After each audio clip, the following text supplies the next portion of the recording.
본 방송에서 제공하는 투자 정보는 투자 판단에 대한 조언입니다. 방송에서 제공하는 주식의 가치, 가격 상승 및 가격 하락에 대해서는 방송사에서 보장하지 않습니다. 슈퍼스탁 발굴 프로젝트 글로벌 슈퍼스탁의 김민아입니다. 어느덧 8월의 마지막 날입니다. 8월 내내 세계 금융시장에서는 우리가 풀어가야 할 숙제들이 많이 있었는데요. 특히 국제 정치 관계가 시장에 적잖은 영향을 미쳐서 일희일비할 수밖에 없을 때도 많았습니다. 그런데 이 세계 시장의 숙제들 9월에도 여전히 이어집니다. 잠시 숨을 고르고 주말 동안 에너지를 비축해서 9월에도 또 저희와 함께 또 숙제들을 함께 풀어가시면 좋겠습니다. 8월의 마지막 거래의 글로벌 슈퍼스탁 지금 출발합니다. 저희 방송은요, 서울경제TV 홈페이지 그리고 톡스타 홈페이지를 통해서 함께 하실 수 있습니다. cntv.co.kr, 톡스타.co.kr을 통해서 접속해 보시기 바랍니다. 참고로 본 방송에서 제공하고 있는 정보는 투자 판단에 대한 조언일 뿐 주식의 가치나 수익률을 보장하고 있지 않습니다. 저희 서울경제TV는 자본시장법을 준수하여 1:1 투자 상담, 유사수신 행위, 무인가 영업행위, 불법 대여 계정 정보 및 가입 권유 등 모든 불법 사항들 엄중하게 금지하고 있습니다. 네, 출발하기 이전에 시장 동향부터 체크해 보도록 하겠습니다. 네, 먼저 국내 증시로 가보도록 하겠습니다. 먼저 코스피 지수입니다. 현재 코스피 지수는요, 0.29% 내리고 있습니다. 2,300선을 유지하고 있는데요. 수급 동향도 함께 체크해 보도록 하겠습니다. 현재 코스피 투자 주체별 매매 동향에서는요, 기관과 외국인이 모두 팔고 있습니다. 기관은 313억 원, 외국인은 315억 원 정도 매도 중입니다. 이어서 코스닥 시장도 함께 체크해 보도록 하겠습니다. 현재 코스닥 지수는요, 0.14% 오르면서 805선으로 이어가고 있습니다. 역시 수급 동향 함께 보셔야겠죠. 현재 코스닥에서는요, 기관이 많이 팔고 있는데요. 263억 원 정도 매도가 나오고 있습니다. 개인은 248억 원, 외국인은 33억 원 정도 매수 중입니다. 현재 국내 환율 시장은 안정적입니다. 아무래도 금통위가 금리를 동결한다고 했음에도 불구하고 철강 관세 영향을 미친 듯으로 보입니다. 이어서 해외 선물 지수도 함께 체크해 보도록 하겠습니다. 먼저 나스닥 지수입니다. 현재 나스닥 지수는 0.04% 소폭 내리면서 7,645선으로 이어가고 있습니다. S&P 500 지수도 함께 체크해 보도록 하겠습니다. 현재 S&P 500 지수는 0.09% 내리고 있는데요. 2,899선으로 이어가고 있습니다. 이어서 달러 인덱스 확인해 보도록 하겠습니다. 달러 인덱스는 94선을 안정적으로 유지하고 있는 모습입니다. 0.02% 소폭 빠지는 모습이 관찰됐습니다. 이어서 금값을 확인을 해보도록 하겠습니다. 현재 골드는요, 0.47% 빠지고 있는데요. 1,200달러를 밑으로 빠졌습니다. 1,198달러로 거래 중입니다. 마지막으로 크루드 오일 살펴보도록 하겠습니다. 11월에 재개될 이란의 제재가 글로벌 원유 공급을 차질을 빚을 수 있다, 이런 우려들이 또 나오고 있는데요. 현재 크루드 오일은 0.13% 떨어지면서 70달러로 거래가 되고 있습니다. 이어서 중국 시장으로 가보도록 하겠습니다. 먼저 상해종합지수입니다. 현재 상해종합지수는요, 1%대 하락을 했습니다. 1.14% 내리면서 2,737선에서 마감을 했습니다. 항생지수도 함께 체크를 해보도록 하겠습니다. 항생지수도 역시 내리면서 마감을 했는데요. 0.89% 내리면서 28,164선에서 마감했습니다. 이어서 암호화폐 시장으로 가보도록 하겠습니다. 9시 기준이고요. 업비트 기준의 시세를 알려드립니다. 네, 먼저 비트코인입니다. 현재 비트코인은 0.29% 내리면서 782만 6천 원에서 거래가 되고 있습니다. 다른 코인들도 모두 보합권을 유지하고 있는 모습이 관찰이 됐습니다. 다른 코인들도 함께 체크를 해보도록 하겠습니다. 네, 먼저 퀀텀입니다. 퀀텀은 0.67% 빠지고 있습니다. 리플은 0.27%, 네오도 0.18% 빠지고 있는 부분이 보이고 있는데요. 대부분의 코인들이 약보합 혹은 강보합을 유지하고 있는 부분이 확인이 됐습니다. 마지막으로 거래량 체크하도록 하겠습니다. 네, 지금 현재 1위에는 이오스가 올라와 있습니다. 어제 이어서 2거래일째 이오스가 1위를 차지하고 있는데요. 2위에는 비트코인이 올라와 있고 에이다와 트론, 이더리움 순으로 순위를 차지하고 있습니다. 네, 이렇게 해서 모든 시세 확인을 해봤습니다. 이제 본격적으로 이슈 분석을 해보도록 하겠습니다. 저희 최은 캐스터와 함께 이슈 분석 들어가 보시죠. 안녕하세요. 최혜원입니다. 오늘 가장 핫한 이슈 두 가지 외신을 통해 함께 알아보도록 하겠습니다. 그 이전에 오늘 어떤 이슈들 나와 있는지 함께 체크해 보시죠. 먼저 첫 번째 이슈입니다. 브렉시트에 관한 이슈입니다. 노딜 브렉시트 시 글로벌 중앙은행이 이 파운드화를 142조가량 매각을 할 수 있다. 이렇게 현재 설명이 나와 있습니다. 조금 이따가 외신에 함께 살펴보고 이 이슈 분석까지 함께 해보도록 하겠습니다. 이어서 두 번째 이슈입니다. 미국의 빵 주식의 공매도 규모가 1년 만에 40% 이상 급증했습니다. 이유는 무엇일까요? 외신을 통해 함께 알아보도록 하겠습니다. 먼저 첫 번째 외신입니다. 로이터 통신에 나온 기사고요. 제목 보시면요. Global central banks could sell 100 billion pounds from reserves in case of hard Brexit. 이렇게 제목 나와 있는데요. 현재 국제중앙은행이 하드 브렉시트 시에 1,000억 파운드 가량을 팔 수 있다. 이렇게 설명하고 있습니다. 네, 자세한 내용 함께 보도록 하겠습니다. 현재 로이터 통신에서는요. 조사 결과에 따르면 영국의 노딜 브렉시트 상황 발생 시 세계 각국 중앙은행이 외환 보유고를 가지고 있는 파운드 가운데 총 1,000억 파운드를 매각할 가능성이 있다. 이렇게 설명을 하고 있습니다. 네, 다음 워딩 함께 보도록 하겠습니다. 이 기사에서는요. 각국의 외환 보유고에서 파운드가 점유하는 비중이 1995년 이후로는 3.6%를 유지를 했는데 1%가량이 떨어지면 1,000억 원 가량으로 현재 추산이 된다. 이렇게 설명을 하고 있습니다. 네, 앞으로는 어떻게 될지 조금 이따가 이슈 분석에서 함께 만나보도록 하고요. 이어서 두 번째 외신 함께 보도록 하겠습니다. 블룸버그에 나온 기사고요. 제목 보시면요. Short bets on world's biggest tech stock surged to 37 billion dollars 이렇게 제목 나와 있는데요. 370억 정도의 공매도가 현재 기술주에 몰렸다. 이렇게 설명을 하고 있습니다. 네, 기사 내용 조금 더 자세히 보도록 하겠습니다. 금융정보회사 S3 파트너스 자료에 따르면 이 페이스북, 애플, 아마존, 넷플릭스, 구글의 모기업인 알파벳 등 5개 기술주에 대한 공매도 포지션은 전날 기준 $370로 1년 전보다 42%가량 증가했다. 이렇게 설명을 하고 있습니다. 그 이유는 무엇일지 한 전문가의 워딩 함께 보시겠습니다. 최근 이 기술주들이 많이 올랐다. 그리고 많이 오를수록 또 더 많이 떨어질 수 있는 가능성이 있기 때문에 공매도에 타깃이 됐다. 이렇게 설명을 하고 있습니다. 앞으로는 또 어떻게 움직이게 될지 지금부터 이슈 분석 이어집니다. 네, 이제부터 또 글로벌 이슈를 자세하게 분석을 해보도록 하겠습니다. 저희 금요일 글로벌 이슈 행가이드를 책임지시고 계시는 윤진 멘토님 스튜디오에 나와주셨습니다. 멘토님 안녕하세요. 네, 안녕하세요. 네, 반갑습니다. 자, 오늘 8월의 마지막 날인데요. 오늘도 또 힘차게 네, 분석을 해보도록 하겠습니다. 자, 먼저 첫 번째 이슈부터 한번 살펴볼 텐데요. 일단 이 브렉시트와 관련된 이야기입니다. 먼저 이 브렉시트 협상 좀 최근 진행이 어떤가요? 네, 일단 최근 진행은 일단 브렉시트 원래 9월 가격 협상 예정이었었는데 원래 브렉시트 딱 일어나고 나서는 올해 9월에 일어날 것이다 이렇게 평가를 받았었는데 이제 올해 들어와서는 10월까지로 밀렸었고요. 근데 그 다음에 지금 포지션에서는 이제 12월까지로 전망을 좀 내다보고 있는데 일단 브렉시트 협상 단에서는 11월 중순까지 우리는 마무리를 짓겠다 이렇게 말은 하고는 있습니다. 그래서 그런 면을 볼 때 일단 협상 시기가 지속 연장되고 있다는 것은 분명한 사실이고요. 다만 이제 정치적 타협들은 좀 쉽게 마무리가 될 수 있는 편입니다. 근데 사실상 경제적인 부분들이 제일 문제죠. 메르켈 총리 같은 경우에는 경제적인 부분에서 절대로 하드 브렉시트를 가야 된다. 한마디로 지금 영국이 지금 브렉시트를 진행하고 나서 사실상 경제적인 부분을 다시 또 EU와 유대를 이으려는 이 모습이 추후 이탈리아나 다른 국가들한테까지도 브렉시트를 또 후발적으로 만들어낼 수 있다라는 관점에서 더 이상 소프트 브렉시트로 가면 안 된다. 경제만큼은 이렇게 좀 평가를 내리고 있는 부분이고요. 그래서 이 부분을 볼 때 앞으로 소프트 브렉시트가 나머지 정치 파트에서는 쉽게 이루어질 것 같은데 11월 중순까지라고 하더라도 경제 부분이 타협이 날지는 좀 미지수인 상태입니다. 네, 알겠습니다. 자, 그런데 지금 현재 이 노딜 브렉시트 시에 파운드 매각에 대한 좀 가능성이 보고가 됐다고 하는데 이게 무슨 얘기인가요?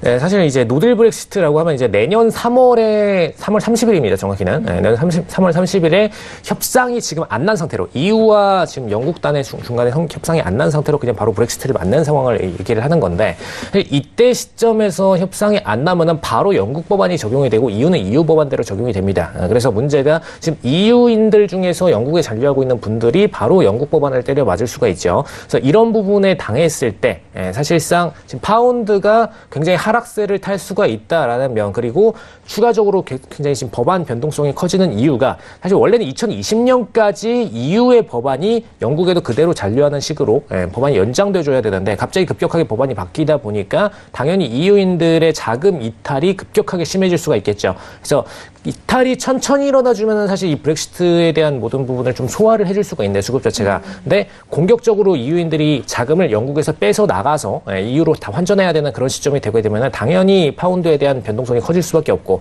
일시적인 변동성이 커지게 되면은 각국 중앙은행에서도 이 부분에 대한 리스크를 인지를 해서 미리 노딜 브렉시트 시점이 3월 30일이 되기 전에 매각 처리를 들어갈 수가 있다라는 부분으로 보시면 될 것 같습니다. 그리고 일단 브렉시트가 일어난다는 것 자체가 영국 파운드화가 EU에서 미치는 영향력이 급격하게 감소한다는 것을 의미를 합니다. 사실 EU의 유로화가 있음에도 영국의 파운드화가 거의 EU와 동급으로 기축통화급의 권리를 유지하고 있었는데, 이런 면에서 EU가 사실 파운드화를 끌어다 쓰고 하는 부분이 굉장히 컸죠. 근데 그런 부분들이 더 이상 진행되지 않기 때문에 기축통화권에서의 퍼센트가 굉장히 낮아지는 만큼 각국에서는 이 부분을 처리를 할 수밖에 없다라는 부분이고요. 근데 문제는 지금 이 물량이 어마어마합니다. 지금 파운드 가운데 총 1,000억 파운드, 약 금액으로는 우리나라 돈으로 142조 원 정도 됩니다. 이 142조 원 정도를 매각한다는 거는 각국 이제 뭐 중앙은행급뿐만 아니라 메릴 린치라던가 뭐 뱅크 오브 아메리카, 그다음에 뭐 JP 모건 등등 이제 각 기관에서 보유하고 있는 물량까지도 전부 다 처분을 하게 될 가능성이 있다라고 보시면 될 것 같고요. 그래서 이때 파운드와 대량 반출을 하게 되면은 거의 사실상 과거에 소로스가 빅쇼트를 했던 것처럼 거의 빅쇼트의 사태가 발생할 수밖에 없다라고 보시면 될 것 같습니다. 네. 지금 이야기를 들어보니까요. 그러니까 유로존에서 파운드와 수요에 대한 문제가 일어날 것을 미리 예방을 하겠다, 이런 이야기인 것 같은데요. 아무래도 파운드와 이 매각이 좀 세계 시장에 영향을 미칠 것 같습니다. 어떤 영향을 주게 될까요? 네, 일단 IMF 보고 자료상으로는 지금 파운드가 현재 외환 보유액의 지금 4.5%를 차지를 하고 있습니다. 사실 원래 기축통화권의 퍼센트로 따지면은 거의 10% 가까운 퍼센트를 차지하고 있기 때문에 뭐 전체 다른 짜잘한 통화들까지 다 합쳐서 외환 보유액을 평가할 때는 4.5%라고 평가를 하지만 기축통화급으로 평가를 할 때는 거의 10%라고 평가를 하셔도 되죠. 그래서 사실 이제 달러가 50%, 그다음에 위안화, 엔화, 파운드와 유로화가 각각 뭐 10% 정도를 차지한다라고 생각을 하시면 될 텐데, 이 퍼센티지가 지금 4.5% 중에서 지금 평균적으로 3.6%까지 줄인다는 의견이 굉장히 강하게 따르고 있습니다. 그래서 2천억 파운드 팔아치우고 나서 3.6%까지 퍼센트를 낮출 경우에는 굉장히 마이너스 요인이 발생할 것이고, 이때 빅쇼트를 따라서 투자를 할 헤지 펀드들이 굉장히 많습니다. 사실 예전에 이제 독일과 영국이 지금 제휴를 맺었었던 1990년대 ERN 사태 때, 사실 ERN 사태를 이용해서 이 사태를 간단히 설명을 드리자면은, 독일과 영국의 파운드화가, 마르크와 파운드화가 밴드권을 서로 형성하면서 일정 통화 가치의 고정 환율을 유지하도록 만들었던 게 이때의 협약이었습니다. 근데 독일이 일시적으로 계속해서 금리 인상을 들어가니까 영국이 경제가 안 좋음에도 일시적으로 금리 인상을 계속해서 들어갔었죠. 그래서 무리하게 상승하다 보니까 경제가 반대로 마이너스의 길을 걸었습니다.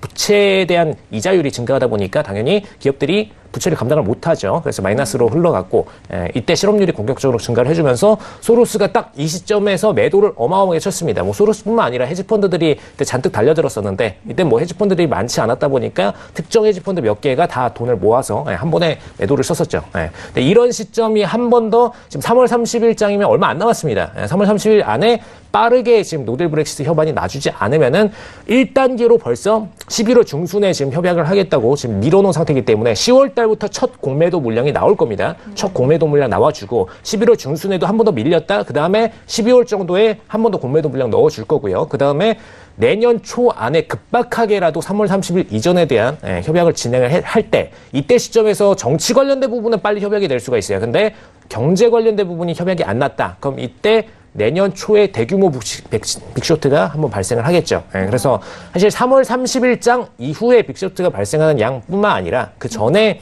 빅쇼트가 거의 3단계에 걸쳐서 세게 발생을 할 수 있다라는 부분을 좀 인지를 하시면 되겠습니다. 네, 알겠습니다. 이런 부분 우리 투자자분들도 좀 인지를 하셔야 될 것 같습니다. 자, 이렇게 해서 첫 번째 이슈는 여기까지 알아보고요. 두 번째 이슈도 함께 좀 분석을 해보겠습니다. 일단 지금 빵주에 관한 이야기인데요. 공매도가 좀 증가했다고 하네요. 네, 일단 증시는 계속 잘 올라주고 있는데 일단 빵주가 이제 대형 IT주라고 보시면 되는데 여기서 이제 뭐 페이스북, 아마존, 애플, 그다음에 뭐 넷플릭스, 그다음에 구글 이렇게 보시면 되는데 이 종목들이 일단 최근에 1년 동안의 지속적인 상승세를 제일 잘 타왔습니다. 미국 증시를 제일 잘 이끌었던 종목들 중 하나죠. 물론 이제 페이스북 같은 경우에는 실적 발표 나고 나서 중국 물량 처리 때문에 일시적으로 좀 하락세를 한번 개파락을 겪었다가 다시 상승을 보였다가 이런 부분을 좀 반복해주고 있는데 일단 올해 장에서 이 상승세를 잘 이끌었었던 만큼 반대로 지금 평균 지수와는 이격이 굉장히 높아진 상태입니다. 그래서 일단 지금 기업들은 금융기관들은 이 부분을 노려서 이격이 커진 만큼 오히려 붕괴가 일어나면 이 친구들부터 붕괴가 일어날 가능성이 높다라는 관점에서 공매도 물량을 서서히 증가시키고 있다라고 보시면 될 것 같고요. 지금 퍼센티지로는 1년 만에 지금 40%가량 넘게 일어났습니다. 그래서 뭐 지금 당장 공매도에 성공을 하든 안 하든 간에 분명히 매도에 대한 관점이 늘어났다라는 거는 분명한 사실로 보시면 될 것 같고요. 상대적인 부분이죠. 작년 한 해 같은 경우에는 굉장히 매수의 포지션이 굉장히 높았다 보니까 사실 이때 공매도를 친 기관들 같은 경우에는 마이너스의 수익률을 본 기관들이 많았습니다. 근데 상대적으로 지금 포지션에서는 그나마 조금 더 마이너스의 포지션을 덜 볼 수 있다라는 관점에서 공매도의 비중이 증가했다라고 보시면 될 것 같고요. 그래서 그런 관점에서 일단 총 금액으로는 41조 원, 그다음에 퍼센티지로는 42% 정도 증가했다라고 보시면 되겠고요. 그다음에 일단 폭이 빠르게 좀 증가해주고 있기 때문에 공매도의 개념에 대해서 간단히 말씀을 드리자면은 먼저 선 매도를 치고 나서 추후에 주식에 대해서 다시 갚는 구조. 한마디로 이 개인 투자자분들은 미수를 쓰시죠, 보통. 미수를 써서 매수를 물량을 증가해서 다시 미수를 나중에 갚는 방향으로 플레이를 하시는데 이 공매도 같은 경우에는 반대로 주식을 대차 거래를 해서 다시 나중에 주식을 되갚는 식으로 이루어집니다. 근데 우리나라에서 공매도가 이렇게 좀 철저하게 대차 거래 방식으로 이루어진다면 외국은 좀 더 대차 거래보다는 더 수월한 방식으로 그냥 거의 선물 매도에 가깝게 이루어지기 때문에 이런 부분에 있어서 공매도 물량이 또 더 빠르게 증가를 할 수 있다는 부분 참고하시면 되겠습니다. 네, 알겠습니다. 자, 그런데 이 내용을 좀 자세히 살펴보니까요. 이 알리바바가 이들 중에서 가장 큰 포지션을 좀 차지를 했다 이런 이야기가 있습니다. 이건 무슨 이야기인가요? 네, 일단 올해 들어서 지금 알리바바의 성장세가 제일 강했던 반면에 일단 중국 증시의 마이너스가 예견이 되면서 사실 중국 증시와 연동되어 있는 알리바바에 대한 매도세가 굉장히 좀 강하게 모멘텀이 세졌다라고 보시면 될 것 같고요. 일단 전날 8,000선 정도 나스닥 지수가 돌파를 했었는데 전전날이 정확히 이 기사가 나온 거 시점 전후로는 전전날의 상승분 48%를 차지했던 게 지금 최근에 빵주의 퍼센티지였습니다. 그래서 이 상태에서 중국 전자상거래 1위인 알리바바가 사실 공매도 포지션을 약 21조 정도 차지를 했고요.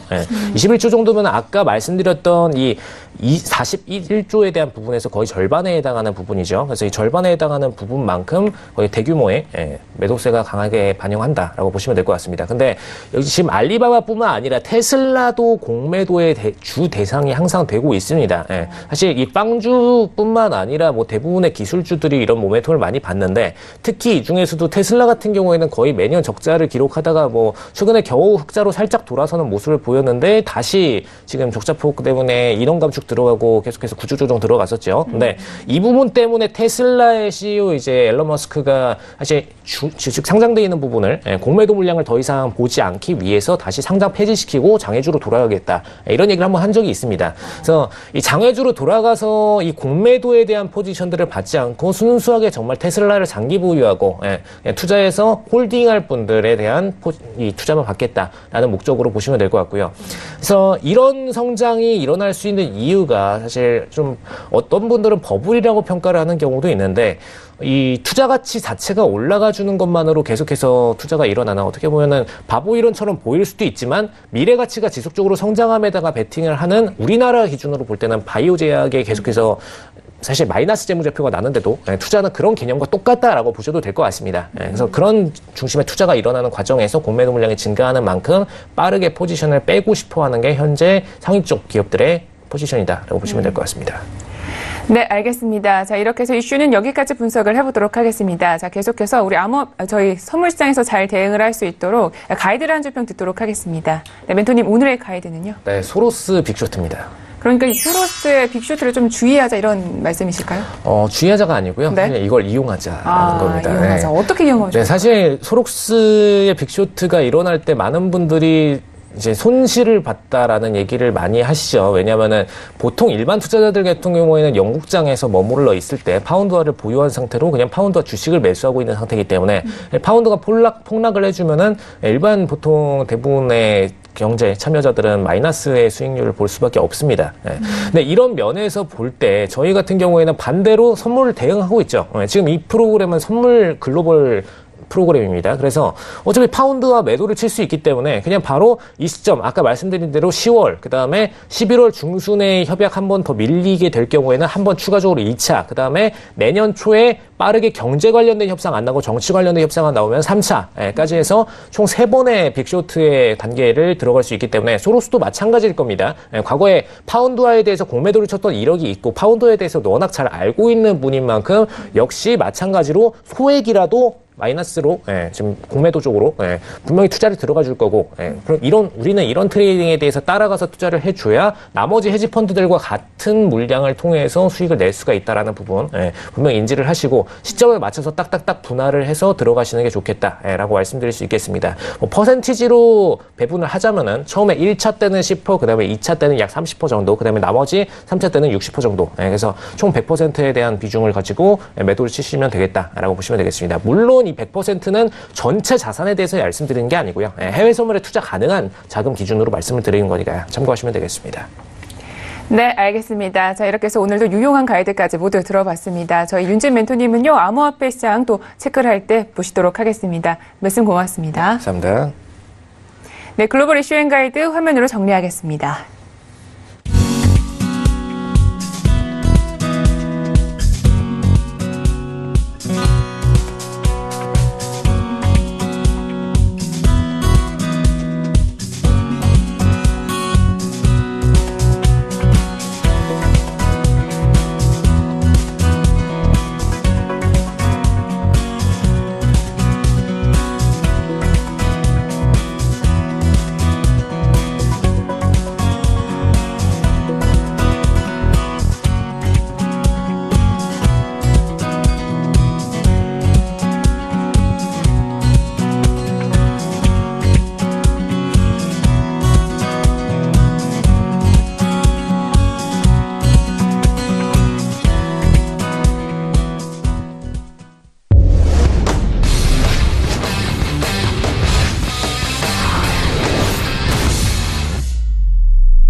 슈퍼스탁을 찾아가는 여정에서 여러분의 가이드가 되어드리는 저희 글로벌 슈퍼스탁, 이번에는 차이나 이슈 앤 가이드 시간으로 돌아왔습니다.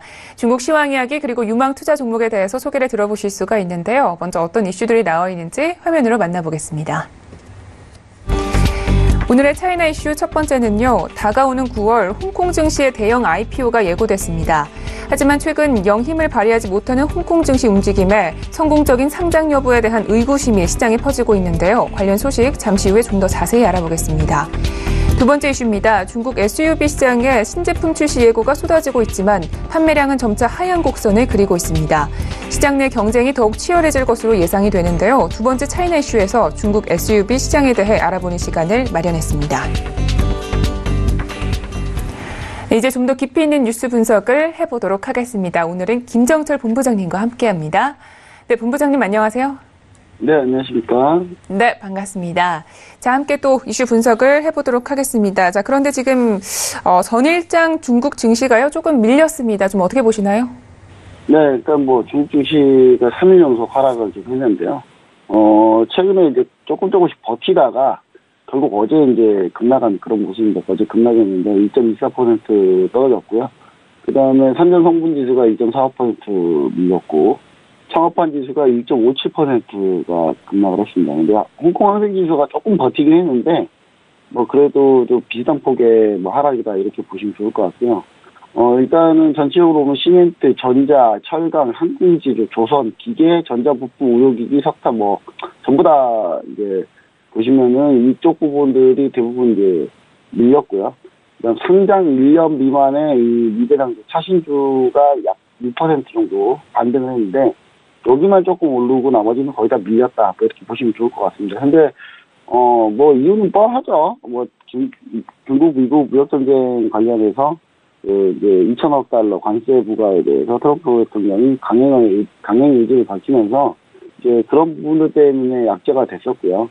그리고 이제 25% 고유관세가 부과되는 상황이 이제 올 거는 뭐 다 예상을 하고 있는데, 이게 이제 얼마만큼 영향을 줄까에 대해서 이제 약간의 불확실성 때문에 중국 시장이 내성이 있다가도 이렇게 한 번씩 발작을 일으키는 그런 모습을 좀 보여주고 있습니다. 그리고 최근에 이제 통계지표 많이 나오고 있는 통계지표가 별로 안 좋게 나오고 있어요. 그리고 지표도 별로 안 좋게 나오고 있으면서 그러면서 이제 관련주, 특히 소비 관련주들 조정 압력이 조금 커지고 있다. 이렇게 보시면 좋을 것 같습니다. 네, 알겠습니다. 이렇게 해서 중국 마감 시황에 대해서 살펴봤고요. 이제 본격적으로 이슈 분석을 시작을 해보도록 하겠습니다. 자, 먼저 첫 번째 내용 어떤 이야기인가요? 네, 메이탄 하이다리오 해가지고 이제 9월에 IPO 하는 종목들이 상당히 많이 있는데, 9월 IPO 종목들이 우르르 지금 현재 몰려오고 있다. 이런 얘기를 좀 드리고 싶습니다. 근데 뭐 아주 지금 현재 분위기가 홍콩 증시 분위기가 좋지는 않기 때문에 얼만큼 영향을 미칠지 그 부분에 대해서는 조금 의문이 있다. 뭐 그런 내용입니다. 네, 이 중국의 하반기 IPO 대여들이 주로 홍콩 증시에 지금 몰려 있습니다. 자, 주로 어떤 기업들이 있는지가 궁금한데요. 네, 하반기 이제 특히 9월 달에 일단 IPO 하는 종목들만 먼저 얘기를 드릴게요. 왜냐하면 10월 달, 11월, 12월 달은 뭐 솔직히 할지 안 할지도 잘 모르기 때문에 막상 한 달 전 가봐야지 아는 문제이기 때문에 그 부분은 뭐 그렇게 얘기를 좀 드리고 싶고요. 일단은 텐센트가 투자했던 중국의 배달 앱이 있습니다. 우리나라에는 뭐 배달의 땡땡, 뭐 배달땡 이런 거 많이 있잖아요. 근데 역시 중국에도 배달 앱이 있습니다. 이 배달 앱이 사실 우리나라 그 배달 관련 어플을 보고 따라 만든 거예요. 근데 따라하는데 훨씬 더 크죠. 중국이 규모가 크니까. 그 중국 배달 앱에 메이탄이라는 그런 배달 앱이 있는데 20일에 이제 홍콩 주시장에 이제 상장을 합니다. 상장을 하는데 메이탄이 IPO 통해가지고 최소 312억 홍콩 달러, 우리나라 돈으로 약 4조 4천억 원 정도 자금을 조달할 것으로 예상을 하고 있습니다. 근데 샤오미 올해 기준으로 따져봤을 때 샤오미하고 차이나타워 다 제가 이 글로벌 슈퍼스탁 시간에 다 소개해드렸던 종목입니다. IPO 할 때마다. 여기에 이어서 지금 최대 규모, 그러니까 올해 3위주 정도 규모가 되겠죠. 정도 규모인데, 이제 이름은 이제, 메이탄 템핑이라는 이제 이름으로 상장을 하는데, 이게 중국 발음이고요. 아마 한국에서는 이 종목을 찾을 때 아마 한문으로 찾으셔야 될 겁니다. 아마 한문으로 찾으셔야 될 건데, 한문으로 어떻게 그 이름이 나올지 좀 지켜봐야 될 것 같고요. 중국 최대 소셜 커머스 기업이 메이탄하고 음식 리뷰 업체인 댐핑하고 이제 2015년에 합병해가지고 탄생을 했는데, 현재 메이탄이 이제 중국 음식 배달 시장 점유율이 약 50%, 시장 1위입니다. 기업 가치 한 450억에서 550억 홍콩 달러 정도 될 거라고 예상을 하고 있고요. UBS 그룹이 상장 후에 메이탄 시가총액이 샤오미보다 더 높을 거다라고 예상을 했었거든요. 그러니까 요즘에 이 배달 앱이 좀 중국에만 인기이기 때문에, 이 부분에 대해 샤오미가 더 높지 않냐라는 생각을 했었는데, 현재 홍콩 증시 분위기로 봤을 때는, 상장이나 잘 하면 다행이다. 저는 이렇게 좀 생각을 하고, 뒤에 이어서 하이디라오라고 있는데, 하이디라오가 뭐냐면, 제가 좋아하는 음식입니다. 저 이 음식 정말 좋아하거든요. 중국 대표 음식 중에 하나인 중국 샤브샤브, 허거 체인입니다. 우리나라에도 허거 체인이 있죠. 지금 보면은 우리 여의도에 아이땡땡몰 가보시면은 허거집인데, 기가 막힙니다, 거기. IPO 규모가 한 78억 홍콩 달러 정도였는데, 이 밖에 이거 말고도 화시캐피털이 28일날 상장하는데 31억 홍콩 달러를 자금 조달할 예정이다. 이렇게 좀 얘기가 나오고 있습니다. 네, 지금 홍콩 증시가요, 샤오미 이후부터 공격적으로 지금 기업들을 유치를 해서 상장을 좀 많이 하고 있는데, 사실 최근에 홍콩 증시가 좀 좋지가 않습니다. 성공적으로 좀 IPO가 가능할지가 궁금한데, 어떻게 전망하시나요? 네, 홍콩 항상 상장하는 부분에 있어서 홍콩 증시가 상당히, 진입장벽을 많이 낮췄고요. 그다음에 많이 기업들이 원하는 그런 좋은 제도를 많이 만들어주면서 상장을 많이 유도를 했습니다. 그 결과, 상장하는 기업들이 많이 늘었는데, 막상 늘었는데 지금 별로 증시가 안 가서, 지금 이게 문제가 좀 있죠. IPO 대여 세 곳이 자금 조달 규모만 보면은 약 425억 달러, 그러니까 우리나라 돈은 한 6조 원이 좀 넘는 규모인데, 올해 지금 홍콩 현행이 고점 대비해서 한 지금 15% 정도 밀렸거든요. 20% 이상 밀리면 사실상의 조정이라고 보거든요. 근데 20%도 얼마 사실 20% 거의 근처까지 밀렸었어요. 밀렸다 깨고 내려갔으니까 사실 이제 20%를 완전히 깨지는 않았는데 그 정도로 좀 상황이 안 좋았습니다. 근데 하이다리오 같은 경우는 상장 일정이 바뀔 가능성이 좀 있지 않나 저는 약간 이렇게 좀 생각하고요. 왜냐하면 이 상태로 상장을 했다가는 지금 공모가를 제대로 받기가 힘든 상황이라 상장 일정을 미룰 가능성도 있다는 부분에 좀 생각을 해보시고요. 메이타는 아마 그대로 상장할 겁니다. 메이타는 워낙 기대가 큰 종목인데 이제 중요한 것은 이 메이탄 댐핑이 과연 홍콩 증시가 살아나느냐에 따라서 이 메이탄 댐핑의 공모가나 흥행, IPO 흥행이 아마 결정나지 않을까. 지금 상황을 봤을 때는 그렇게 좀 전망이 좋지 못하다라는 생각이 있고요.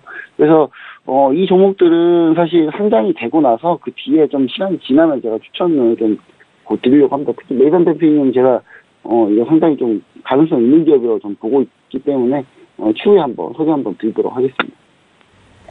네, 알겠습니다. 자, 첫 번째 뉴스는 여기까지 이야기를 들어보도록 하고요. 자, 계속해서 두 번째 뉴스도 함께 이야기를 나눠보도록 하겠습니다. 먼저 어떤 내용인지 소개 부탁드릴게요.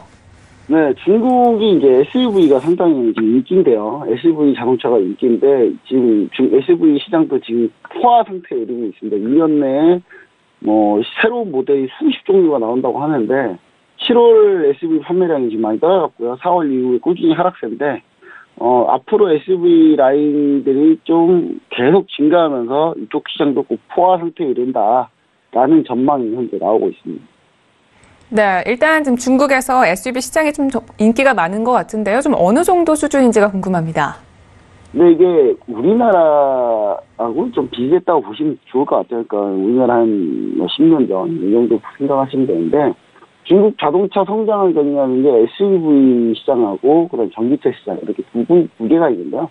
그중에 SUV 같은 경우는 중국 사람들이 이제 생활 패턴과 삶의 질이 올라가면서 레저를 좀 좋아합니다. 이제 중국 사람들도 나도 좀 캠핑도 가고 싶고 놀러도 가고 싶고 자연에서 좀 살고 싶고 이렇게 살고 싶진 않고 잠깐 놀러만 가고 싶은 거죠. 도시에 살다가.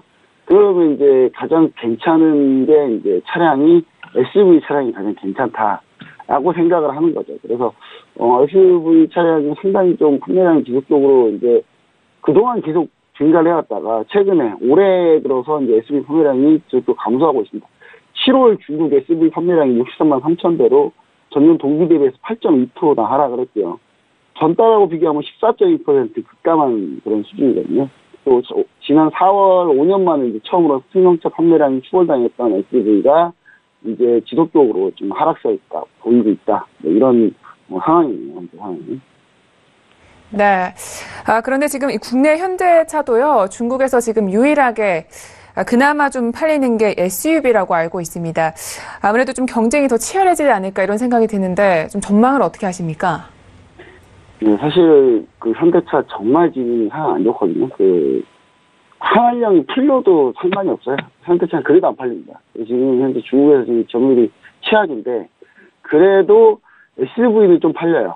우리 한국 모델명으로 이제 코땡 이런 것들이 지금 많이 팔리고 있거든요. 근데 여기에 이제 판매량을 더 늘리고 싶어도 경쟁자들이 어마어마하게 뛰어드는 상황인데 지금 독일 폭스바겐 같은 경우가 중국 비자동차하고 이제 합작해서 이치다중이라는 이제 법인을 만들었는데 지난달 말에 이제 이치다중의 첫 번째 SUV 브랜드 티록이 나왔고요. 이 밖에 이제 상해 자동차하고 폭스바겐하고 연합한 상치다중이라는 법인에서는 폭스바겐이 총 12종의 SUV를 출시할 예정이라고 합니다. 그러니까 폭스바겐이 거의 대대적인 공세를 펼칠 예정인 거죠. 거기에 이제 도요타 역시 이치도요타하고 광치도요타는 이제 광저우 자동차하고 합작인데, 광치도요타를 통해서 TNGA 기반으로 한, 요즘 도요타가 TNGA 이 디자인 모델을 지금 상당히 좀 밀고 있어요.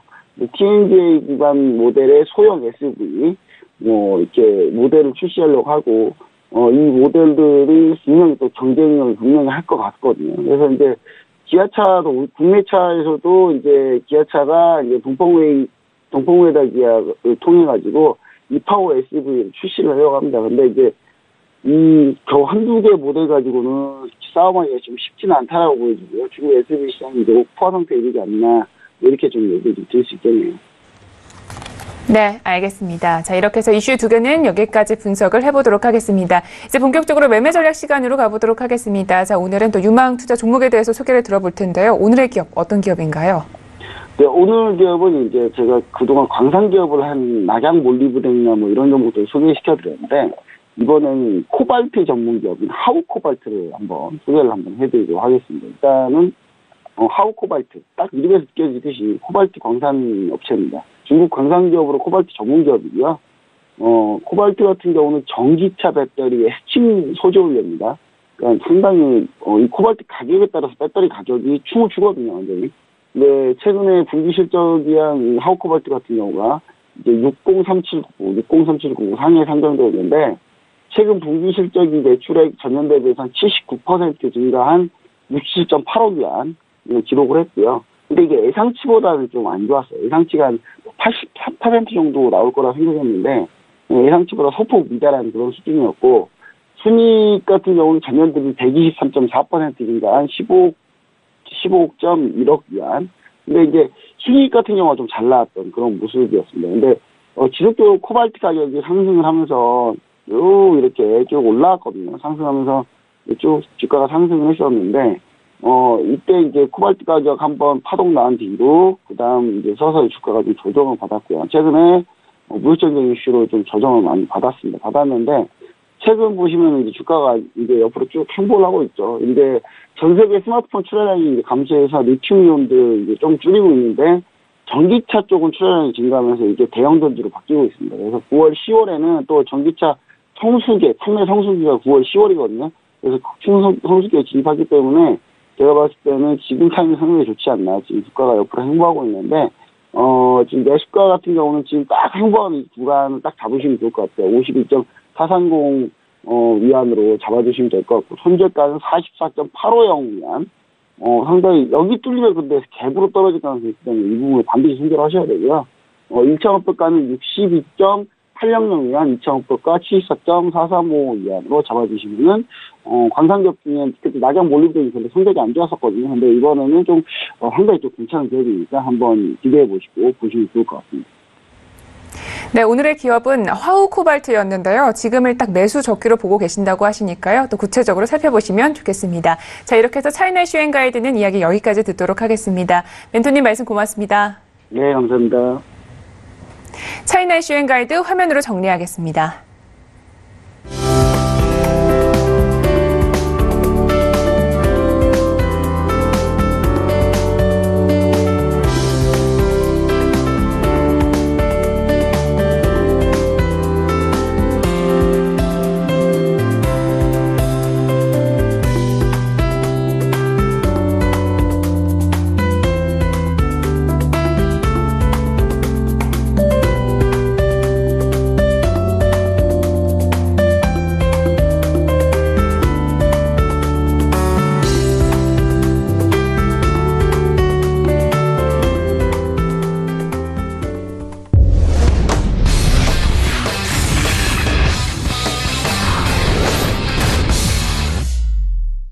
암호화폐와 관련된 엄선된 정보들만 드리고 있는 저희 글로벌 슈퍼스탁의 자랑 시간이죠. 코인 이슈 앤 가이드 시간으로 돌아왔습니다. 자, 먼저 어떤 이슈들을 가지고 나오셨는지 화면으로 만나보겠습니다. 첫 번째 코인 이슈입니다. 암호화폐 발생사가 무료로 토큰을 분배하는 데 활용되던 에어드롭의 트렌드가 변하고 있습니다. 에어드롭은 어떻게 변하고 있고 이런 변화가 시장에는 어떤 영향을 미칠지 잠시 후에 알아보겠습니다. 두 번째 이슈입니다. 몰탄에 위치한 몰타대학교가 블록체인과 관련한 장학기금을 조성한다고 밝혀왔습니다. 암호화폐 및 블록체인 시장에서부터 많은 관심을 얻고 있는 몰타의 새로운 계획은 어떤 속내를 담고 있는지 윤진 멘토와 함께 알아보겠습니다. 네, 이제 본격적으로 코인 이슈 앤 가이드를 시작을 해보도록 하겠습니다. 네, 윤진 멘토님 다시 옆자리에 모셨습니다. 네, 함께 또 이야기를 나눠보도록 하겠습니다.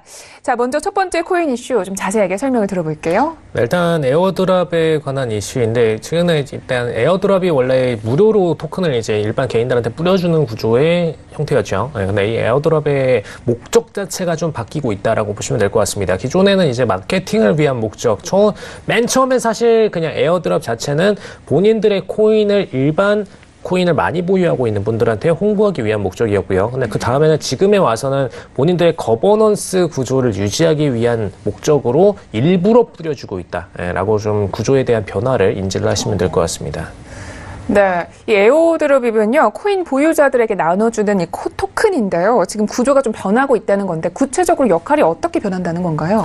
네, 일단 마케팅을 위한 초기의 목적과 달리 최근에 들어서는 일단 초기 투자자한테 집중된 한마디로 이제 프라이빗 세일이라고 하죠. 네, 본인이 딱 코인을 오픈하고 나서 이제 주요 투자자들, 일종의 뭐 펀드사들이 될 수도 있고 혹은 뭐 그냥 대량 우량 투자자들이 될 수도 있고요. 네, 이런 분들을 대상으로 프라이빗 세일을 진행하고 나서 사실 굉장히 소수의 투자자들만 이 코인을 알게 되다 보니까 추후에 매수 물량이나 어떤 것들이 발생하기 어렵습니다. 그래서 뭐 기존의 이오스나 이더리움 등의 대형 상품들을 보유하고 있던 보유자들한테 보유자 대상으로 토큰을 일정 수준으로 분배를 해서 뿌려주면서 마찬가지로 보유자 수의 비례하게 토큰을 분배를 해주고 이에 대한 거버넌스 권한까지도 넘겨주는 형태로 만들어서 일부러 이 토큰 보유자들, 기존 보유자들한테 처리할 수 있는 물량을 만들어줄 뿐만 아니라 그리고 결정 구조에 있어서 사실 최근에 들어서 이제 스마트 컨트랙트가 좀 많이 일어나고 있죠. 그래서 이 스마트 컨트랙트 같은 경우에는 지속적으로 이 코인의 변화 방향성에 대해서 보유자들이 결정을 해줘야 됩니다. 근데 이 블록체인 구조 자체가 소셜로 일부러 보안을 퍼뜨리고 보유자들 권한을 퍼뜨려서 결정 구조를 굉장히 다양성을 표결을 늘려서 앞으로의 방향성을 이끌어 나가는 부분인데 사실 스마트 컨트랙트가 잘못돼 버리면은 특정 투자자가 본인들이 원하는 방향으로만 그냥 결정을 내버려서 사실 코인이 하락의 길로 걸어들 수가 있습니다. 그래서 이런 부분을 미연에 방지하기 위해서 여러 투자자들한테 일부러 다양한 두뇌 방식의 브레인 투자 방식을 이용해서 길을 결정하는 방식을 일부러 이용한다라고 보시면 될 것 같습니다. 근데 아무래도 좀 그만큼 안정화가 된 게 아닌가 이런 생각도 드는데요. 이번 이슈를 조금 보다 깊이 있게 이해를 하기 위해서 에어드롭의 배경에서부터 좀 알아보고 싶습니다. 탄생 배경부터 좀 짚어주시면 좋겠습니다. 네, 일단 에어드롭 자체는 처음에 이더리움이 스타트를 했습니다. 사실 뭐 비트코인은 그냥 본인만의 플랫폼을 가지고 있었고 그냥 디플레이션을 위해서만 구축된 암호화폐였고요. 이더리움에 들어서는 본인이 어떤 메인 역할을 해주고 그 아래에 하위 토큰들을 만들어서 이 토큰들을 각각 모두 다 프로젝트를 추진할 수 있게 하고 이 프로젝트 각각에 관심 있는 분들이 전부 다 이더리움을 통해서 토큰을 구매하는 구조로 만들어냈습니다. 그러다 보니까 이더리움에 대한 관심도가 집중적으로 높아졌죠. 모든 코인들이 다 프로젝트를 진행하는 과정에서 이오스도 사실 이더리움 밑에 있었습니다. 그래서 이 토큰들이 전부 다 프로젝트를 진행하는 과정에서 반드시 이더리움을 거쳐서 구매해야 됐기 때문에 이더리움에 대한 인지도가 굉장히 많이 증가를 했었죠. 이런 것처럼 사실 이오스나 이런 친구들도 전부 다 이더리움의 토큰으로 스타트를 끊었었기 때문에 사실 이더리움을 아는 분들이라면은 이오스 토큰을 자동적으로 배분받을 수 있고 그리고 혹은 다른 토큰들을 배분받을 수 있고 ERN20이라는 EGRN20이라는 구조 안에서 토큰들을 배분받을 수 있는 이런 구조를 계속해서 만들어 왔었습니다. 그래서 초반에 프라이빗 세일과 이 강제로 에어드롭을 시키는 부분, 이 두 가지 과정을 통해서 진행이 되는데 먼저 프라이빗 세일에 대해서 말씀을 드리자면 앞서 말씀드린 대로 소수 투자자들, 특히 컨퍼런스를 열었을 때 이 컨퍼런스에 관심 있게 왔던 그 소수의 투자자들을 대상으로 강제로 특정 가격에서 공모가 이하의 가격에서 프라이빗 세일을 진행하는 부분이었고요. 먼저 이렇게 투자를 진행한 다음에 어떻게 보면 주식으로 따지면 장외주에 대한 투자라고 보시면 될 것 같습니다. 장외주 투자를 진행하고 나서 그 다음에 ICO를 보통 이제 공모 후에 IPO에 비교를 하죠. 근데 이 IPO를 들어가는 과정에 있어서 보통은 주식은 그냥 바로 공모에 참여한 분들 대상으로만 IPO를 진행을 하고 그 다음에 나머지 물량은 주식 증권회사에다가 배분을 시키고 그 다음에 상장을 들어갔었습니다. 근데 이런 과정의 플러스로 이 증권에 참여하는 분들, 한마디로 주권을 행사하는 분들이 이 기업을 얼마나 잘 이끌어 나가느냐, 그리고 이 기업에 대해서 얼마나 잘 아느냐를 유도를 하기 위해서, 한마디로 어떤 기업이 예를 들어서 뭐 한미사이언스가 상장을 들어간다. 그럼 이 경우에 한미사이언스라는 기업을 알리기 위해서 증권사의 플랫폼을 이용하고 있는, 혹은 삼성전자 주식을 갖고 있는 이 모든 투자자들한테 한미사이언스의 주식을 1주씩 다 배분을 시킨다. 이런 개념으로 보시면 될 것 같아요. 그래서 이 종목을 아예 모르는 분들한테 인지를 시켜서 본인들의 마케팅을 알리고, 그 다음에 이 주권을 강제로 주식에 대해서 아는 분들한테 배분을 함으로써 추후 주주총회가 열리더라도 굉장히 좀 현명한 주주총회가 열릴 수 있도록 만드는 구조다. 이런 식으로 해석을 하시면 쉬울 것 같습니다. 그래서 일단 얼리 어답터들한테 배분하는 구조로 보시면 될 것 같은데, 작년 같은 경우에 이제 스텔라가 약 16%에 달하는 에어드랍을 작년 6월 정도에 진행을 했었고요. 이를 통해서 사실 에어드랍을 통한 얼리 어답터들한테 일부러 뿌려놓고, 그다음에 관심사를 만들어 놓고, 그다음에 이분들이 사실 주식을 한 주씩 갖게 되면은 일단 이 종목에 대해서 알다 보니까 그냥 한 주만 갖고 한 주를 매각하는 걸로 끝나는 게 아니라, 부분적으로 투자자들은 다시 이 주를 오히려 추가 매수를 하는 경우가 발생합니다. 그래서 이를 통해서 기존의 프라이빗 세일을 통해 보유를 하던 분들이 이 새롭게 에어드랍을 받은 분들한테 물량을 처분할 수 있는 그런 구조를 만들어서 선순환적인 시스템을 만들었다라고 보시면 될 것 같고요. 다만 여기 단점이 하나가 있습니다. 이제 주식을 갖고 있는 분들이 보통 유증을 들어가는 걸 굉장히 싫어하시죠. 유상증자 들어가는 걸 굉장히 싫어하십니다. 사실 이런 개념과 똑같이 보셔도 될 것 같아요. 프라이빗 세일로 보유를 하신 분들이 보유를 하고 있는 상태에서 우리만 보유를 하고 더 이상 시장에 유통 물량이 안 나오면 좋을 것 같은데, 일단 에어드랍으로 다 뿌려지게 되면은 이 에어드랍을 받으신 분들이 매각 물량을 또 던지실 수가 있죠. 그럼 그런 관점에서 볼 때 추가 매도 물량들이 개인들 물량 비중으로 해서 나올 수 있는 만큼 가격이 오히려 추가 하락할 수 있다라는 부분에서 굉장히 마이너스 요인을 한편으로 갖고 있다라고 보시면 될 것 같습니다. 네. 우리 이게 주식을 통해서 또 비유를 해주시니까 이해가 훨씬 잘 되는 것 같은데요. 그러면 이번에 이게 새롭게 변한 에어드롭이 좀 최근에 사용된 그런 사례들은 어떤 방식들이 있을까요?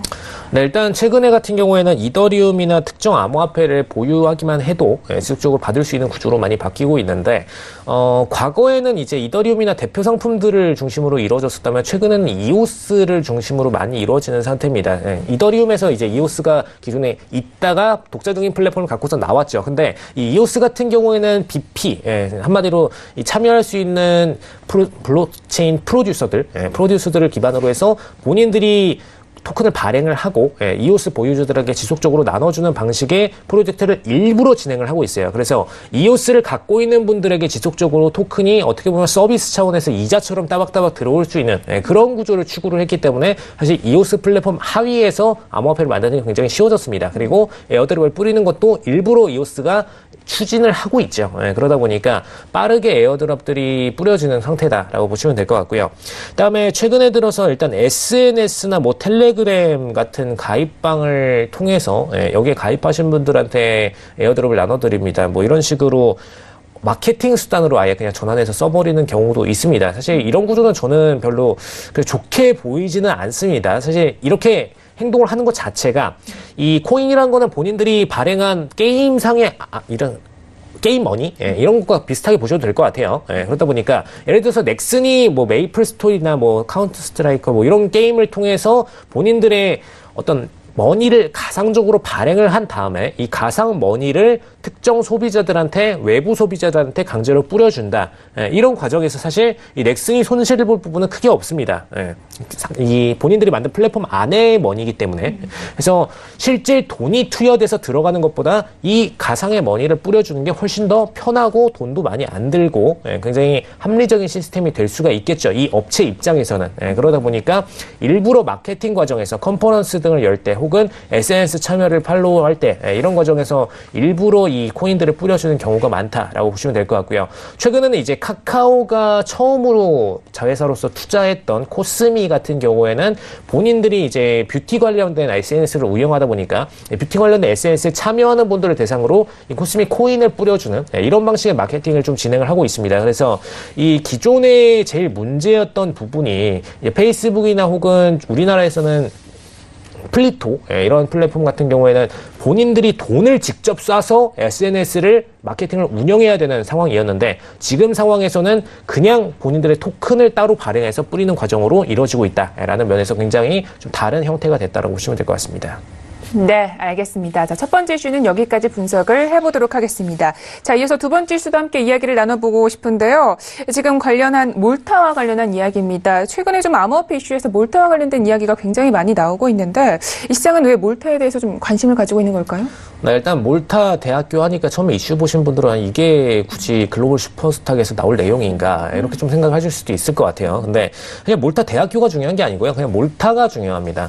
몰타 같은 경우에 지금 사실 기존의 블록체인 업계뿐만 아니라 헤지펀드 업계에서도 굉장히 좀 유명한 국가였습니다. 사실 이제 금융 법안이 예민한 이 헤지펀드 그리고 블록체인 등의 업계 같은 경우에는 몰타가 과거부터 이제 자유법지대로서 기술적인 금융시장의 매출을 끌어내기 위한 그리고 본인들의 순익 구조를 끌어내기 위한 이 핵심 투자 국가로 이루어졌었고요. 한마디로 이 헤지펀드를 설립하거나 혹은 블록체인 업체를 설립할 때 법인은 일부러 주소지를 여기다 두는 겁니다. 여기다 둬가지고 법안에 대한 규제를 전부 다 몰타 기준의 법안을 잡도록 만들어 놓고 그다음에 외화 자본들은 외화대로 따로 받아들여서 본인들이 여기서 자유롭게 다른 국가들의 투자 상품을 운용하는 방식으로 이루어진다라고 보시면 될 것 같습니다. 자, 이 구조 자체가 헤지펀드들 같은 경우에는 투자 자율성 확보를 위한 법인 설립처로서 많이 이용을 했고요. 왜냐? 일단 헤지펀드들 같은 경우에는 언제나 투자 방식이 다이나믹해줘야 됩니다. 예를 들어서 아까 뭐 소로스의 공매도 같은 얘기를 드렸는데 뭐 이런 공매도에 대한 규제뿐만 아니라 어떤 상황에서도 뭐 통화에 대한 변동성 혹은 특정 국가의 통화가 몰락을 하게 됐다. 뭐 베네수엘라의 뭐 볼리바리화가 몰락을 하게 됐다. 여기다 매도를 맘대로 칠 수 있는 그런 환경을 만들어줘야 되고 여기에 파생된 파생 상품까지도 더 매도를 쳐서 공격적인 수익률을 낼 수 있는 이런 구조를 만들어줘야 되는 게 사실 헤지펀드 업계이다 보니까 이런 부분에서 투자 자율성을 규제를 받지 않는 아웃라인 안에서 몰타의 설립을 많이 했었고요. 근데 최근 들어서 블록체인 업계 같은 경우에는 본인들의 규제를 많이 막는 국가들이 생겼죠. 특히 미국 같은 경우에는 블록체인 업계에 대한 규제가 굉장히 커졌고요. 그리고 마케팅에 대해서도 규제를 많이 하고 있습니다. 이런 부분에서 사실상 본인들이 기업을 설립하고 나서도 세금 문제도 굉장히 많이 치러야 되고 그리고 추가적으로 법안을 위배하지 않기 위해서 계속해서 신경을 써야 되다 보니까 사실 신규 업계 같은 경우에는 법안을 본인들이 새롭게 만들어야 되고 시장 플랫폼을 구축해야 되는 구조다 보니까 성장을 하기 위해서는 법안을 피해가야 됩니다. 초반에는 법안을 피해가고 사실 우리나라도 보실 수가 있겠지만 블록체인 업계가 먼저 발전한 다음에 그 다음에 후발적으로 블록체인 관련된 법안들이 이제서야 입법되는 해 만에 이러고 있죠. 이런 모습을 보실 때 법안이 사실 느린 만큼 먼저 선 움직임을 위해서는 이런 곳에다 일부러 법인을 놓고선 움직이는 게 굉장히 빠른 움직임이 되겠다라고 보시면 될 것 같습니다. 네, 알겠습니다. 자, 이렇게 해서 코인 이슈는 여기까지 이야기 들어보도록 하겠습니다. 네, 멘토님 오늘도 말씀 모두 고맙습니다. 네, 감사합니다. 네, 오늘도 저희 글로벌 슈퍼스탁은 해외 선물과 중국 주식 그리고 암호화폐까지 전 세계를 대상으로 유망 투자 종목 발굴하기 위해서 열심히 달려왔습니다. 참고로 저희 방송은요, 주식에 대한 방송은 저희 전문가들의 의견일 뿐 주식의 가치나 수익을 보장하고 있지 않다는 점을 고지해드리겠습니다. 네, 이번 주말 또 잘 쉬시고요. 저희는 다음 주 월요일에 뵙도록 하겠습니다. 함께해 주신 여러분 고맙습니다.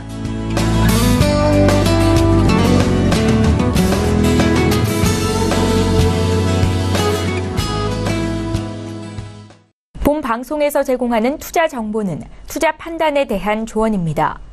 방송에서 제공하는 주식의 가치, 가격 상승 및 가격 하락에 대해서는 방송사에서 보장하지 않습니다.